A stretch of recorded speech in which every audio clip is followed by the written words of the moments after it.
Baluchon, le podcast par et pour les 8-15 ans qui parle de voyage et d'expatriation.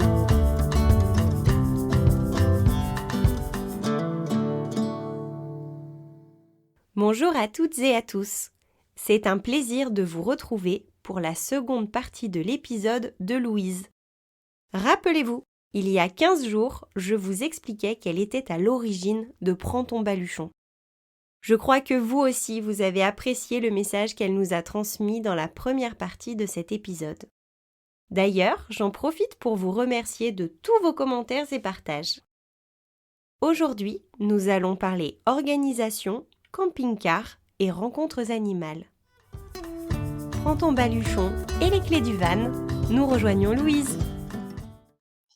Je voulais que tu me parles un petit peu du voyage en général et puis de la van life, puisque je sais que c'est quelque chose qui maintenant fait partie de votre vie. Alors déjà, pour toi, est-ce que tu peux me dire ce qui est essentiel pour un voyage réussi ? Alors déjà, papa et maman, ils ont déjà tout organisé avant de partir. Les avions, souvent, pas les hôtels parce qu'en fait, les hôtels, ça nous servait. Enfin, les hôtels, on les a fait sur place, donc de temps en temps, on les commandait en taxi alors qu'on ne savait même pas où on allait. Mais déjà ça. Après, il faut avoir les bons sacs à dos assez, pas baroudeurs, mais assez costauds, assez grands pour mettre ce qu'on a besoin. Après, il faut du matériel comme du filtre, le filtre d'eau. Donc, déjà, on s'en est un peu servi de temps en temps quand il y avait pas d'eau potable. Et ou par exemple les gourdes qui sont très pratiques, plein de choses, les mousquetons, c'est tout bête mais très pratique. Enfin, plein de matériel comme ça. Et je crois que le voyage, nous, il a été plutôt réussi grâce à tout ça. Et puis on en a bien profité. Grâce à l'aspect matériel, alors surtout. J'ai trouvé que le voyage était très réussi grâce au matériel et puis que papa et maman aient organisé avant qu'on parte plusieurs choses. Ça t'a rassuré justement cette organisation ? Peut-être que les vols d'avion et tout, oui. Après, les hôtels, on peut toujours trouver partout, hein, dans tous les pays. Et puis, de temps en temps, on prenait des petits avions en plus pour, par exemple, on avait pris un avion en plus pour passer une semaine en Amazonie alors qu'on voulait. Puis, comme dit souvent maman, ce qui était cool en voyage, c'est qu'on avait souvent le temps de changer d'avis, de rester plus longtemps à l'endroit là où on veut rester plus longtemps, enfin plein de choses comme ça. Est-ce que, au-delà de toute cette préparation, de tout ce que vous avez emmené, de tout ce que vous avez pensé, tout ce petit matériel, est-ce que le fait d'être tous ensemble, d'être tous les 4, ça a vraiment joué dans le fait que ce voyage se passe si bien ? Oui, être tous les 4, je crois qu'on serait partis qu'avec maman ou qu'avec papa, avec Martin. On l'aurait pas mal vécu parce que ce serait beau, mais enfin, on serait pas aussi heureux que si on avait les deux parents. Enfin, tous les 4, c'était super. Voilà. Et est-ce que justement tu as vu des choses qui ont changé durant ce voyage dans vos relations, dans votre façon d'être tous ensemble ? Peut-être parce que déjà, puisqu'on est resté presque un an avec papa, quand il est retourné au boulot, ça a été un petit peu difficile, même si on le voit le soir et des fois rarement le matin. Et du coup, oui, je crois qu'on s'est un peu plus attaché. Avec Martin, on joue beaucoup ensemble, même s'il n'y a pas de copains, on trouve toujours des jeux amusants. On a beaucoup de complicité, plein de choses comme ça. Et puis, pendant le voyage, c'était cool d'être tous les 4, bon, même si de temps en temps, on aimait bien avoir son petit moment à soi. Donc, comme moi quand je lisais, ou Martin pareil. Vous avez su trouver cet équilibre, toi avoir des petits moments à toi et puis que Martin, il ait aussi des moments pour lui ? Oui, oui, Martin de temps en temps, il acceptait pas trop parce que lui, il savait pas trop quoi faire, mais papa et maman étaient assez cool, ils lui demandaient de me laisser tranquille lire. Et puis souvent le soir, je lisais, donc c'était aussi mon petit moment le soir, sauf quand j'étais vraiment fatiguée. Mais sinon, chacun avoir son petit moment, c'était cool. Je sais que tu as adoré vivre en camping-car en Australie et en Nouvelle-Zélande. Est-ce que tu peux nous dire déjà voilà, quelques mots là-dessus ? Qu'est-ce qui t'a plu ? Comment ça se passe la vie en van ? Raconte-nous.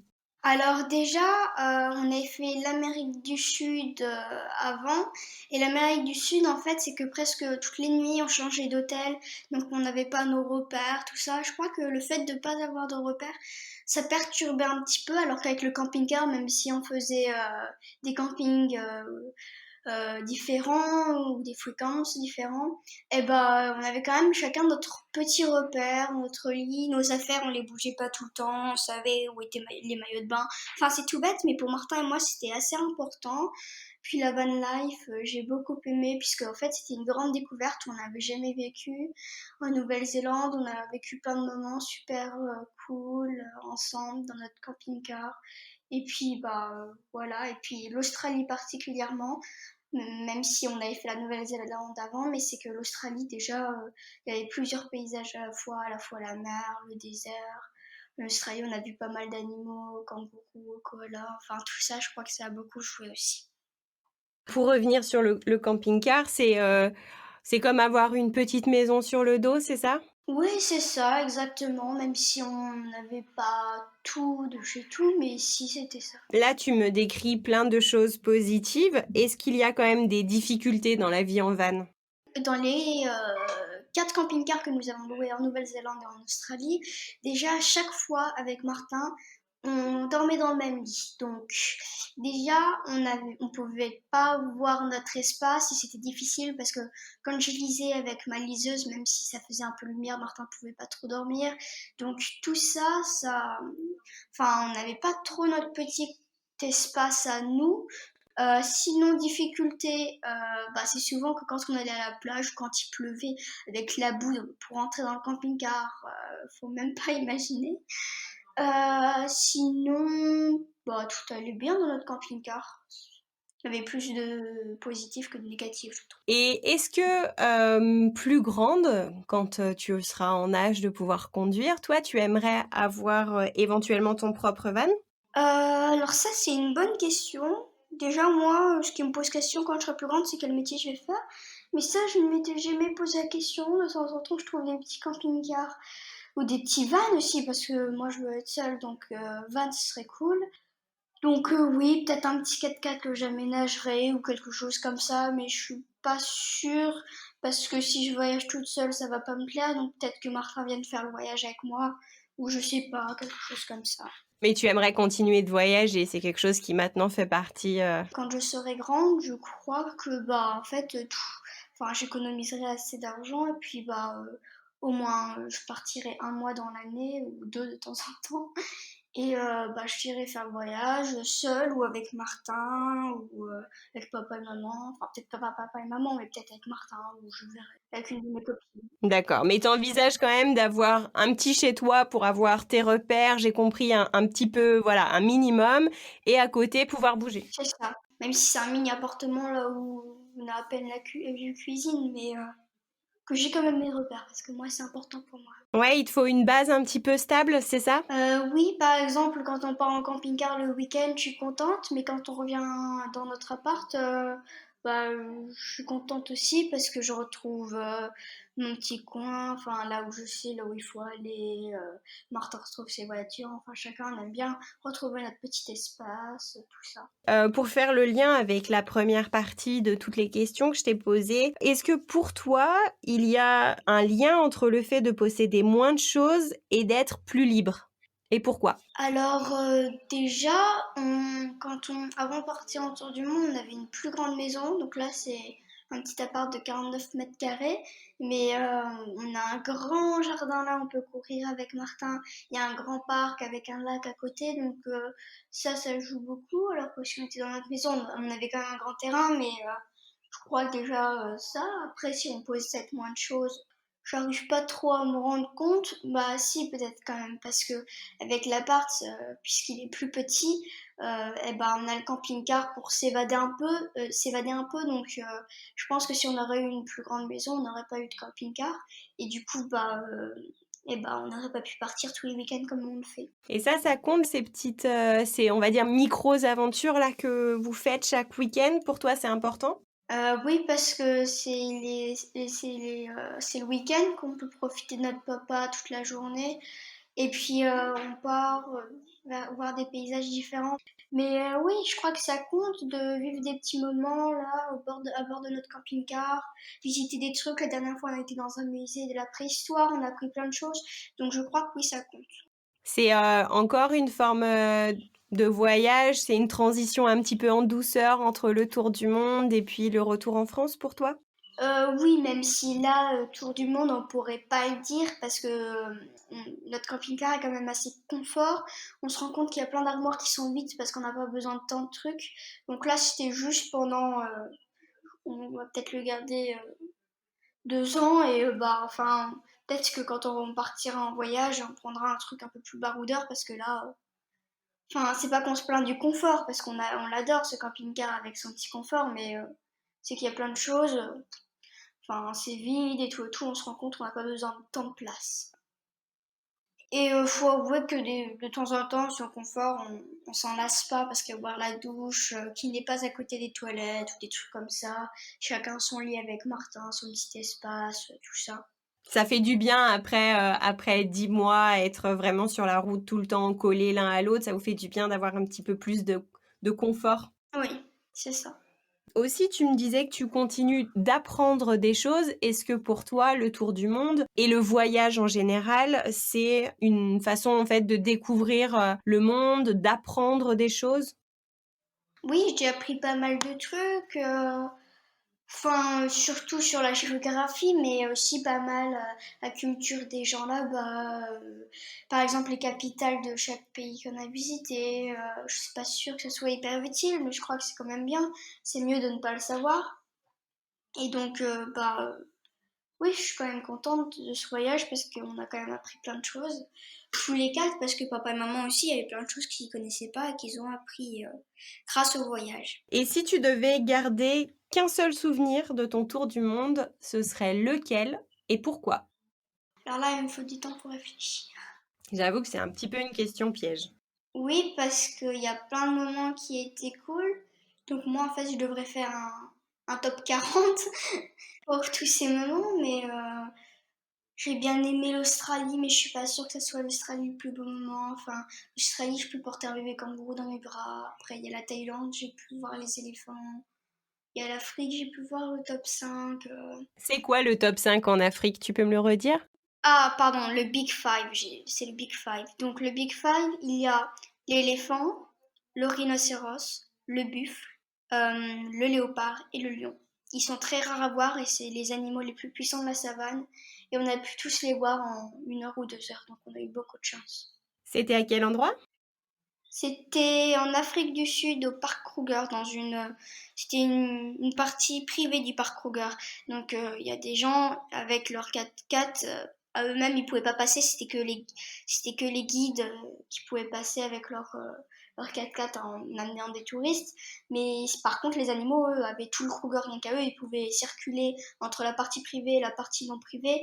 Mais par contre nous les touristes on était obligés d'être accompagnés pour aller dans la partie privée. J'imagine que ça devait être un moment exceptionnel alors, cette rencontre. Oui, surtout qu'il y avait déjà eu, enfin le Covid-19 était déjà là, bien sûr. Et du coup, puisqu'il y avait vraiment pas beaucoup de monde, on a pu voir d'habitude, il y a un lion, il y a 5 voitures autour. Là, on était deux ou souvent seuls. Donc ça, c'était super cool de pouvoir être tout seul en pleine savane avec un guide pour nous faire découvrir l'Afrique. Ça, c'est quelque chose que tu avais envisagé avant? Tu avais des rêves justement de voir des choses particulières peut-être? L'Afrique, c'était plutôt le rêve de Martin et maman. Après, c'était l'Australie, le rêve de papa. Moi, au début, l'Australie, je voulais pas y aller parce que je savais qu'il y avait plein d'araignées, alors qu'on en a dû voir une ou deux, pas plus. Et après, moi, ce que j'avais hâte de découvrir, c'était la Polynésie parce que papa et maman nous en avaient beaucoup parlé. Et c'est là-bas que j'ai pu passer mon baptême de plongée. Donc, je crois que c'est le meilleur moment quand tu m'en parlais tout à l'heure. Ouais, tu veux nous raconter ce que c'est qu'un baptême de plongée? Ce que tu as fait? Ce que tu as vu? Alors le baptême de plongée, c'est la première fois là où tu plonges sans tuba, masque et palme, quand tu plonges avec une bouteille. Et donc, en fait, c'était mon cadeau d'anniversaire de 9 ans. Et puis, comme je vous ai dit, je suis née en mars. Et là, c'était septembre, donc j'avais attendu avec impatience. Et là, enfin, j'y étais. J'ai pu voir plein de poissons. J'ai découvert plein de trucs. Ça, c'était hyper cool avec la bouteille sur le dos. Et puis j'ai eu ma propre bouteille, même si elle était petite par rapport à la dame qui me guidait. J'étais quand même contente d'avoir ma propre bouteille. Et puis c'était merveilleux ce moment de pouvoir respirer sous l'eau. Et puis du coup j'ai eu mon petit diplôme en me disant que j'avais déjà fait de la bouteille. Super! Quand même, tu étais accompagnée avec une personne qui t'aidait, Oui, bien sûr. Déjà, plonger, c'est pas facile parce que la bouteille, elle est lourde. Enfin, au début, j'avais comme un gilet, donc ça veut rester flotter. Donc, elle m'a aidé à me pousser vers le fond. Ouais. Et puis après, ce qui est un peu embêtant, enfin pas embêtant, mais au niveau négatif, c'est que tu peux pas trop palmer parce que puisque tu es vraiment au fond pour pas abîmer les coraux, tu nages plus avec tes mains. Donc c'est déjà un peu plus sportif, mais bon, ça allait quand même, c'était super. Et il y avait aussi un monsieur qui prenait des photos. Et qu'est-ce que tu as vu sous l'eau? Alors, j'ai vu que des poissons parce qu'on avait 5 mètres, pas plus. Parce que pour une débutante, on pouvait pas faire plus, donc on n'a pas vu requin ou raies comme on les avait vus en PMT. Mais sinon, j'ai vu des poissons clowns. C'était la première fois que j'en voyais dans leur anémone. J'ai vu plein de poissons. Un poisson qui se cachait dans le sable. Le poisson, je sais plus comment il s'appelle, mais un beau poisson qui se cachait dans le sable. Enfin, on a vu plein et ça c'était assez cool. On est resté assez longtemps sous l'eau. Et puis ce que j'aimais bien c'est qu'à la surface je voyais Martin qui me faisait des petits signes d'encouragement. Il était très sympa et donc ouais j'ai adoré ce moment. Et tu as vu des requins aussi? Oui, j'ai vu baleine, enfin baleine, papa et maman me les ont montrés en photo. Sinon, j'ai vu pour de vrai raies manta, des petites raies et des requins. Donc au début, nager avec des raies et des requins, ça a été un petit peu difficile parce que en fait, je rêvais de ça, mais dès que j'ai plongé, je me cramponnais palpablement parce que j'avais un peu peur. Puis après, je me suis mis à l'eau et c'est allé parce que c'est des animaux très gentils. Et puis après, on a plongé avec des raies manta. Et puis là aussi, c'est un moment que j'ai adoré. Il y avait deux raies manta, mais on les attirait pas, elles nous tournaient autour. Et puis, on n'était pas dans le grand bleu, mais il y avait assez de profondeur. Et on était toujours en PMT. Et puis, elles étaient vraiment magnifiques et j'étais super contente de pouvoir les voir. Alors moi, j'ai une dernière question. Je voudrais te demander quelle est ta définition du voyage et pourquoi? Alors, voyage, au début, pour moi, c'était juste tu voyages dans un avion et puis tu découvres le pays. Mais en fait, c'est plus voyage, enfin, si tu découvres le pays, mais tu découvres la culture des gens, leur nourriture, tout ça. Puis moi, le voyage, je sais, enfin, je le voyais pas forcément en quelque chose, mais le voyage pour moi, enfin, tu découvrais plein de choses et donc ça reste comme ça. Le voyage, tu pars dans un pays, t'es un peu inconnu du pays, mais tu découvres plein de choses, la culture des gens, et ça j'aime bien. Et puis tu profites, tu fais des activités assez sympas là-bas, et puis voilà.